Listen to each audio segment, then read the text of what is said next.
Hi అండి. ఈ మంచం 30,000 పెట్టి తీసుకున్నానండి. చూడండి, అది ఒక గీతలాగా డ్యామేజ్ వచ్చింది. ఇది కాళ్ళ వైపు, అటు తల వైపు, పట్లకల్లి కూడా అట్లానే వచ్చింది. కానీ మేము ఫర్నిచర్ షాప్లో చూసేటప్పుడు ఇలా లేదండి, మంచిగానే ఉంది. అతను మంచిదే చూపించాడు.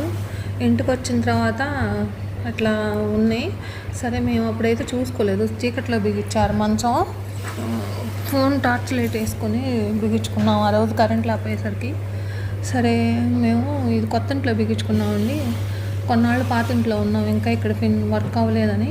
తర్వాత ఇక్కడికి వచ్చిన తర్వాత చూస్తే అంత డ్యామేజ్ లాగా ఉంది. ఫోన్ చేశాను అతనికి, ఫర్నిచర్ షాప్ అతనికి. ఏంటండి ఇలాంటి మంచం ఇచ్చారు, ఆ రోజు మేము చూసుకోలేదంటే, ఆయన తెలిసిన వాళ్ళని వెళ్ళాం ఆ షాప్కి. లేకపోతే ఇంకా చాలా మోడల్స్ ఉంటాయి, ఏదో తెలిసిన వాళ్ళు కదా అన్నట్టు వెళ్ళాం. అతను ఒకటే అన్నాడు, అమ్మ నేను మీ అబ్బాయి లాంటి వాడుకుని అన్నాడు, వాడుకోండి ఇస్తానన్నాడు. ఆ నమ్మకంతో నేను అతనికి కాల్స్ చేయడం మానేశాను. ఇప్పుడు చేసినా తీయట్లేదండి. మీరు కూడా చూసుకొని తెచ్చుకోండి. 30,000 పెట్టి తీసుకున్నాను, మోసపోయాను.